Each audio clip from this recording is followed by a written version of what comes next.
इस एक्ट्रेस ने अपने बॉयफ्रेंड के कर दिए थे 300 टुकड़े। आज मैं आपको एक कहानी सुनाने जा रही हूँ जिसे सुनकर आपके पैरों तले जमीन खिसक जाएगी। ये कहानी एक लड़की बॉलीवुड में हीरोइन बनने का सपना लेकर सपनों की नगरी बॉम्बे आती है। एक ऑडिशन के दौरान यहाँ उसकी मुलाकात फिल्मी दुनिया में काम दिलाने वाले एक व्यक्ति से होती है। यहाँ इन दोनों की दोस्ती भी होती है और फिर धीरे धीरे ये दोनों एक दूसरे के प्यार में पड़ जाते हैं। आप सोच रहे होंगे ये आपको हम शायद किसी बॉलीवुड की फिल्म की कहानी बता रहे हैं, लेकिन दोस्तों ये कहानी नहीं बल्कि हकीकत है। ये कहानी है टीवी एग्जीक्यूटिव नीरज ग्रोवर के मर्डर की। 2008 में हुए इस घटना ने जबरदस्त तहलका मचाया था। इससे भी ज्यादा हंगामा तो तब हुआ था जब पूरे मामले पर कोर्ट का फैसला आया। आखिर पूरी कहानी क्या है, इस मामले में कोर्ट का क्या फैसला था, चलिए जानते हैं सब कुछ इस वीडियो में। लेकिन उससे पहले आपसे रिक्वेस्ट है कि अगर आपने हमारे चैनल को सब्सक्राइब नहीं करा तो हमारे चैनल को सब्सक्राइब कर दीजिए और वीडियो को जमकर शेयर करें। और ये कहानी है लव ट्रायंगल की, एक ऐसी कहानी जिसे सुनकर आप हिल जाएंगे और शायद आप देश की न्याय व्यवस्था के बारे में सोचने पर मजबूर हो जाएंगे। नीरज ग्रोवर का जन्म 23 फरवरी 1982 को उत्तर प्रदेश के मैनपुर जिले के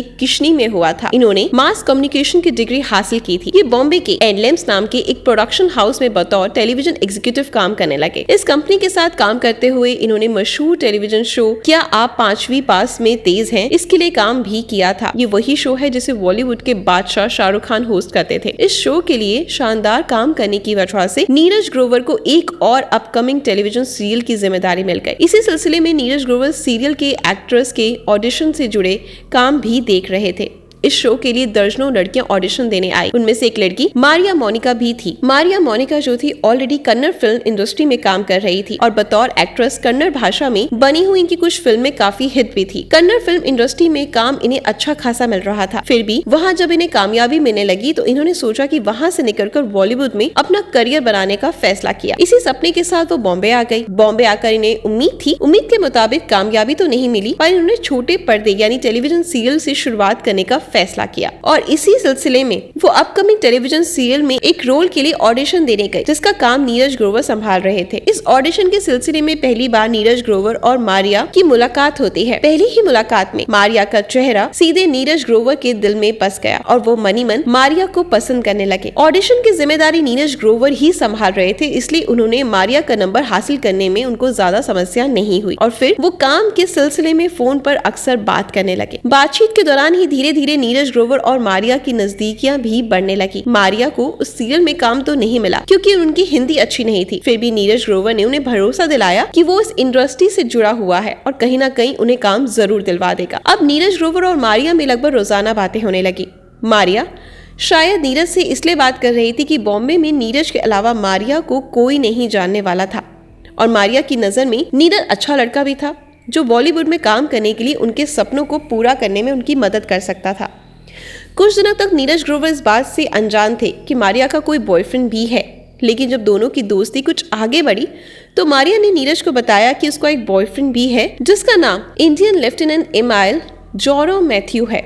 इमाइल जोरम मैथ्यू कोई साधारण आदमी नहीं था बल्कि इंडियन नेवी में लेफ्टिनेंट रैंक के ऑफिसर थे और तब उनकी पोस्टिंग कोची में थी। मारिया और मैथ्यू के 2 महीने बाद एंगेजमेंट भी होनी तय हो चुकी थी। अब क्योंकि मारिया फोन पर रात भर नीरज से बातें करती थी इसलिए मैथ्यू को प्रॉब्लम होने लगी और वो मारिया पर शक भी करने लगा, लेकिन मारिया हमेशा ये कहकर टाल देती कि वो बस काम के सिलसिले में बात कर रही है। इस बात को लेकर मारिया और मैथ्यू में कई बार नोकझोंक भी हुई और हमेशा मैथ्यू मारिया को नीरज से दूर रहने की सलाह देते। इधर बॉम्बे में मारिया को आए कुछ महीने बीत गए थे। तब तक मारिया इधर उधर रहकर गुजारा कर रही थी और अब क्योंकि बॉम्बे में लंबे समय तक रुकना चाहती थी इसलिए उसने नीरज की मदद से एक फ्लैट भी किराए पर ले लिया और एक नए घर में शिफ्ट होने की तैयारी करने लगी। इधर लगातार बात करने की वजह से नीरज और मारिया की काफी अच्छी दोस्ती हो गई थी, इसलिए जब मारिया अपने फ्लैट में शिफ्ट होने के लिए प्लानिंग कर रही थी तो उसने नीरज से फोन करके कहा कि तुम मुझे नए घर में शिफ्ट होने में मेरी मदद करो। ये बात 6 मई 2008 की है। इसी दिन मारिया अपने घर में शिफ्ट हो रही थी और मारिया के बुलाने पर नीरज ग्रोवर शिफ्ट होने में उसकी मदद करने के लिए घर पर आ गया। शिफ्टिंग का काम होते होते रात के 8 या 9 बज गए थे। इसी बीच मारिया के फोन की घंटी बजी। मारिया मोनिका ने फोन उठाया तो दूसरी तरफ उसका बॉयफ्रेंड मैथ्यू था। इन दोनों में बातें होने लगी। इसी बीच मैथ्यू को फोन पे बैकग्राउंड में यानी उसके किसी मर्द की आवाज सुनाई दी। तब मैथ्यू ने मारिया से पूछा कि घर में कौन है। तब उसने कहा नीरज है, तो वो उस पर चिल्लाने लगा। उसने पूछा कि ये इस समय क्या कर रहा है। उसने कहा बस मैं घर में शिफ्ट हुई हूँ, थोड़ा सा काम करवाने में, शिफ्टिंग में हेल्प करने के लिए आया और फिर वो यहाँ से चला जाएगा। मैथ्यू ने उसे जल्द से जल्द वहाँ से सारा काम खत्म करके नीरज को उसके घर भेजने के लिए कहा। मैथ्यू की बात सुनने के बाद मारिया ने ये कहते हुए फोन रख दिया कि ठीक है, मैं बस काम खत्म करके नीरज को वापस भेज दूंगी। लेकिन ये बस कहने की बात थी, क्योंकि उस रात मारिया कुछ और इरादे बना चुकी थी। काम खत्म होने के बाद नीरज वहीं रुक जाता है। बॉयफ्रेंड मैथ्यू के दिल में कहीं ना कहीं ये बात बैठ जाती है कि शायद नीरज वापस नहीं गया और वो रात में मारिया के साथ ही रुका है। इसलिए वो काफी बेचैन रहता है और सुबह होने से पहले सीधे केरल एयरपोर्ट पर चला जाता है और पहली फ्लाइट पकड़कर सीधे बॉम्बे आ जाता है। वहाँ पहुँचते ही मैथ्यू मारिया के घर का बेल बजाता है।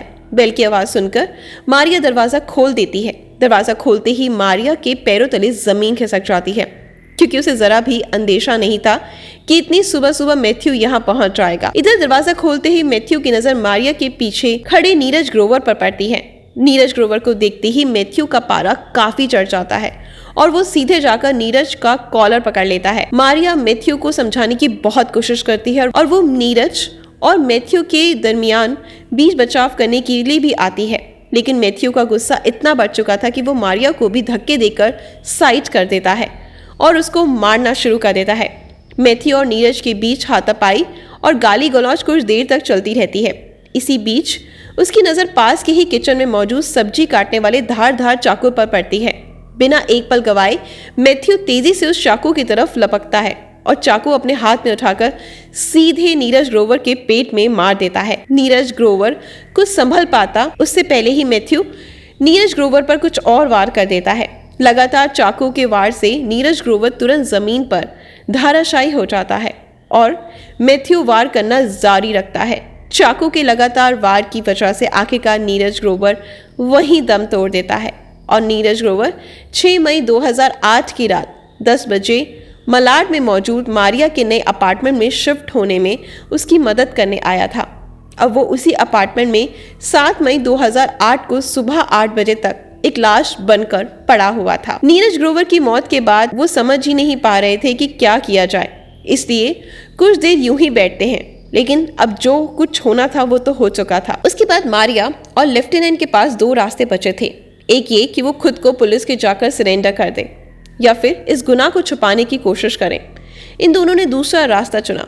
मारिया और मैथ्यू मिलकर नीरज ग्रोवर की लाश को खींचते हुए बाथरूम में ले गए और वहीं इसे छुपा दिया और सुबह दुकान खुलने का इंतजार करने लगे। इसके बाद सुबह के लगभग 11 बजे मारिया अपने नजदीक मौजूद एक मॉल में जाती है। वहाँ से 2 बड़े बड़े बैग, एयर फ्रेशनर, बड़े बड़े चाकू, रस्सी, चादर और ये सब सामान खरीद कर लाती है और सीधे अपने घर आ जाती है। अब यहाँ मारिया अपने बॉयफ्रेंड लेफ्टिनेंट मैथ्यू के साथ मिलकर कुछ ऐसा करती है जिसे सुनकर आपकी रूह कांप जाएगी। जो बड़े बड़े चाकू मारिया मॉल से खरीद कर लाई, अब उस चाकू से वो और मैथ्यू नीरज ग्रोवर के लाश के टुकड़े करना शुरू करते हैं। इसी काम में मारिया भी उसका साथ देती है और दोनों मिलकर नीरज ग्रोवर के लाश के 300 टुकड़े करने के बाद इन टुकड़ों को पॉलिथीन में डाल दिया जाता है और पॉलिथीन में डालने के बाद उस पॉलिथीन को 2 बैग में रख दिया जाता है, जो बैग मारिया थोड़ी देर पहले मॉल से खरीद कर लेकर आई थी। इन दोनों के सामने चुनौती थी कि आखिर इतने बड़े बैग को कैसे ले जाया जाए, क्योंकि मारिया को नए घर में शिफ्ट हुए ठीक ढंग से 24 घंटे भी नहीं हुए थे और इसके पास अपनी कोई गाड़ी भी नहीं थी। अगर ये दोनों रेंट पर कार लेते हैं तो शायद पकड़े जाते हैं। इसलिए मारिया ने दिमाग लगाते हुए कुछ दूरी पर मौजूद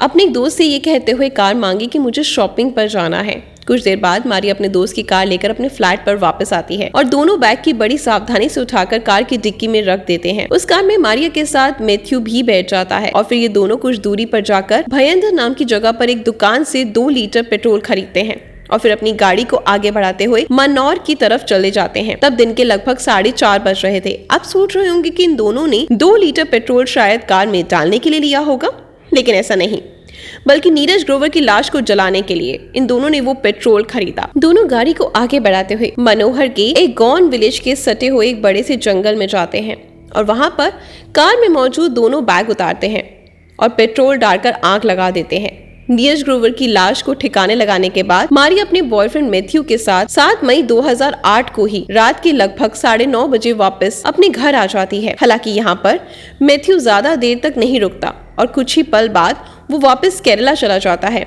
इधर मारिया भी अपनी जिंदगी में बिजी हो जाती है। इन दोनों को लगता है कि उनके गुनाह का किसी को पता नहीं चलेगा, लेकिन जैसे हर अपराधी करता है इन दोनों ने भी अपने गुनाह के कुछ ऐसे निशान छोड़ दिए जिसके सहारे बहुत जल्द पुलिस इन लोगों तक पहुंचने वाली थी। लेकिन इसका अंदेशा इन लोगों को जरा भी नहीं था। इधर नीरज ग्रोवर जब सुबह अपने ऑफिस में नहीं पहुंचते हैं तो उनके कुछ दोस्त उनके नंबर पर फोन करते हैं, लेकिन कोई जवाब नहीं मिलता। इसके बाद लोग अपने लेवल पे नीरज ग्रोवर का पता लगाने की कोशिश करते हैं, लेकिन किसी को कुछ पता नहीं लगता और इस कोशिश में 24 घंटे से ज़्यादा समय बीत जाता है। आखिरकार 24 घंटे बीतने के बाद नीरज ग्रोवर के कुछ दोस्त और नीरज ग्रोवर के माता पिता पुलिस के पास जाते हैं और अपने बेटे की गुमशुदगी की रिपोर्ट दर्ज करवाते हैं। पुलिस नीरज ग्रोवर का पता लगाने की कोशिश में जुट जाती है। पुलिस पूछताछ की शुरुआत में नीरज ग्रोवर के कुछ करीबी दोस्तों से ही करती है। कुछ दिनों का समय यूं ही बीत जाता है, लेकिन पुलिस को कोई कामयाबी नहीं मिलती। लेकिन जब दोस्तों से पूछताछ होती है तो इसी दौरान खुलासा होता है कि नीरज ग्रोवर नई दोस्ती मारिया मोनिका नाम की एक लड़की के साथ हुई है। जब नीरज ग्रोवर के कुछ करीबी दोस्तों से बात की गई तो उनमें से 2 दोस्तों ने बताया कि नीरज ने बताया था कि आज रात मारिया के घर शिफ्ट करने में उसकी मदद करने जाएगा। इधर जब कुछ और छानबीन होती है तो पुलिस को जानकारी मिलती है। वो पुलिस के काम को काफी आसान कर देती है। नीरज ग्रोवर के करीबी दोस्त बताता है कि नीरज ग्रोवर के लापता होने के कई घंटे बाद जब मैंने नीरज ग्रोवर के नंबर पर फोन किया तो मारिया ने ही फोन रिसीव किया और फिर ये कहते हुए फोन काट दिया कि नीरज मोबाइल यहीं भूलकर कहीं बाहर चला गया है। फिर 2 दिन बाद मारिया नीरज की उसी दोस्त को फोन करती है और नीरज का मोबाइल उसे देते हुए कहती है कि नीरज 2 दिन से यहाँ नहीं आया और उसने मुझसे कोई बात भी नहीं करी, इसे तुम उसके मोबाइल ले लो। यहीं से पुलिस को पूरा शक मारिया पे चला जाता है। इसके बाद पुलिस नीरज ग्रोवर और मारिया के नंबर को ट्रेस करती है और लोकेशन हिस्ट्री निकालती है तो पता चलता है कि 6 तारीख की रात ये दोनों मलाड वाले ही अपार्टमेंट में थे। इसके अलावा जब मारिया के नंबर की कॉल हिस्ट्री निकाली जाती है तब पता चलता है कि 7 मई से लेकर 20 मई 2008 तक यानी 13 दिन में मारिया सुसाई राज ने और जयराम मैथ्यू के बीच 1000 से ज्यादा बार कॉल की गई है। जब पुलिस के पास मारिया के खिलाफ काफी सबूत थे इसलिए पुलिस मारिया को गिरफ्तार कर लेती है। गिरफ्तारी के बाद पूछताछ शुरू होती है, लेकिन मारिया हर तरह के आरोप से इनकार करती है और पुलिस को बताती है कि नीरज ग्रोवर उसकी मदद करने उसके मलाड वाले अपार्टमेंट में जरूर आया था, लेकिन रात 9 बजे सारा काम खत्म करने के बाद वो अपना मोबाइल वहीं भूलकर चला गया था। जब मारिया लगातार दूसरी कहानियां सुनाती है तो पुलिस मारिया के अपार्टमेंट के आसपास के लोगों से पूछताछ करते हैं। इसी दौरान एक और सबूत सामने आता है, यानी एक इंसान आता है और वो कहता है कि मैंने देखा था कि शाम के 3-4 बजे के करीब मारिया मैडम एक कार लेकर यहाँ आई थी। उनके साथ एक लड़का भी था और कुछ देर के बाद उन लोगों ने कार के पिछले हिस्से में 2 बड़े बैग रखे थे। ये जानकारी मिलने के बाद पुलिस मारिया से कार के बारे में पूछती है तो मारिया ने बताया कि उसने वो कार जैरो मैथ्यू के दोस्त जितेश से शॉपिंग पर जाने के लिए ली थी। जब पुलिस जितेश के बारे में कुछ और जानती है और कार के सिलसिले में उससे बात करने की कोशिश करती है तो पता चलता है कि मारिया झूठ बोल रही है, क्योंकि पुलिस की ये जानकारी मिलती है कि जितेश बॉम्बे के कोलाबा में रहता था और वो भी इंडियन नेवी में ऑफिसर था। इसी कारण और उसकी दोस्त ही थी। जितेश ने बताया कि बीते दिनों मारिया उससे मिली थी और उसने कहा था कि तुम पुलिस के सामने ये बयान देना मलाड की तरफ शॉपिंग करने गई थी, लेकिन जितेश ने ऐसा करने से मना कर दिया। जब कई दिनों तक इसी तरह मारिया पुलिस की झूठी कहानियां सुनाकर घुमाती रही तो आखिरकार पुलिस सख्ती पर उतर आई। पुलिस की सख्ती के आगे मारिया की भी हिम्मत ने जवाब दे दिया और आखिरकार मारिया पुलिस को पूरी कहानी शुरू से लेकर आखिर तक बताती है।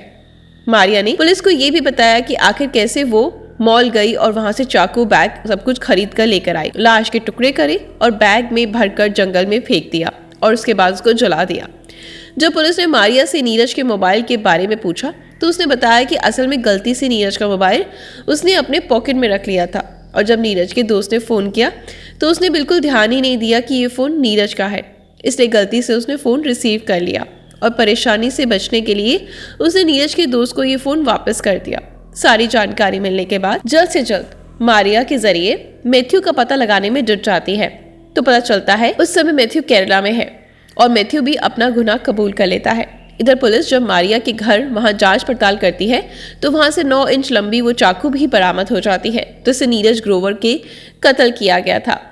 सभी जांच पड़ताल पूरी होने के बाद और मारिया मोनिका तथा लेफ्टिनेंट मैथ्यू के खिलाफ पर्याप्त सबूत लेने के बाद बॉम्बे पुलिस चार्जशीट फाइल कर देती है जिसमें कत्ल का पूरा इल्जाम मारिया पर लगाया जाता है। इस केस की सुनवाई 3 साल तक चलती रहती है। 3 साल बाद जो फैसला आता है उससे आप बेहद हैरान कर देने वाला था। 3 साल बाद जो इस केस का फैसला आता है वो बेहद हैरान कर देने वाला था। दरअसल 3 साल तक इस केस की सुनवाई होती है और आखिरकार बॉम्बे की एक अदालत द्वारा नीरज ग्रोवर हत्याकांड के लिए मारिया मोनिका राज को 3 साल की सजा दी जाती है, जबकि मारिया के बॉयफ्रेंड लेफ्टिनेंट जेरो मैथ्यू को 13 साल की सजा सुनाई जाती है। सजा के ऐलान होने के कुछ ही दिनों बाद मारिया तुरंत जेल से बाहर भी आ जाती है, क्योंकि उसे 3 साल की ही सजा मिली थी और मारिया ने ऑलरेडी ट्रायल के दौरान 3 साल 41 दिन जेल में बिता दिए थे। इसलिए सजा का ऐलान होते ही उसे जेल से छोड़ दिया जाता है। इस तरह से असल में मारिया को सजा नहीं बल्कि जिंदगी मिली है। इतनी कम सजा मिलने की ये वजह थी, कोर्ट का ये मानना था कि इस कत्ल में मारिया का कोई हाथ नहीं था, बल्कि वो कत्ल अचानक से हुआ और ये कत्ल का जो पूरा अंजाम दिया था वो जेरो मैथ्यू ने दिया था। हालांकि सबूत मिटाने में जरूर मारिया ने साथ दिया था, इसलिए मारिया को केवल सबूत मिटाने के लिए दोषी माना गया और उसे सबूत मिटाने के आरोप में 3 साल की सजा दी गई। कोर्ट में जेरो मैथ्यू को नीरज ग्रोवर का कातिल जरूर माना, लेकिन कोर्ट को ये कहा गया था कि वो हत्या जेरो मैथ्यू ने जरूर की है। ये कोई सजा के तहत नहीं की गई, बल्कि गुस्से में अचानक से नीरज ग्रोवर की हत्या जेरो मैथ्यू से हो गई, इसलिए उसे भी महज 10 साल की ही सजा दी गई। सबूत मिटाने का आरोप भी लगा और उसकी 3 साल अलग से सजा दी गई। इस तरह जेरो मैथ्यू को कुल 13 साल की कैद हुई। इन दोनों पर कोर्ट की ओर से 50,000 का जुर्माना भी लगाया गया। जुर्माने की रकम नीरज ग्रोवर के परिवार वालों को देने का फैसला कोर्ट की ओर से सुनाया गया, लेकिन इस फैसले पर आज भी सवाल उठाया जाता है। इस फैसले से नीरज ग्रोवर के माता पिता बिल्कुल भी संतुष्ट नहीं है। हालांकि उनको आर्थिक स्थिति बहुत खराब थी। उनके परिवार में नीरज ग्रोवर के अलावा कमाने वाला कोई नहीं था और उस बेटी की हत्या का इंसाफ दिलाने में ऑलरेडी नीरज ग्रोवर के माता पिता की कमाई खत्म हो चुकी थी। इसलिए उन्होंने हाई कोर्ट में इस फैसले के खिलाफ अपील नहीं की। हैरानी की बात तो ये है कि सरकार की ओर से भी इस फैसले को चुनौती नहीं दी गई। इस तरह इतने बड़े अपराध के बावजूद शायद अपराधियों को उतनी सजा नहीं मिली जिसे इंसाफ कहा जाए। दोस्तों, आपकी नज़र में कोर्ट का ये फैसला सही था या गलत, कमेंट बॉक्स में ज़रूर बताएं। अगर आपको हमारी मेहनत पसंद आती है तो वीडियो को लाइक और शेयर ज़रूर किया करें।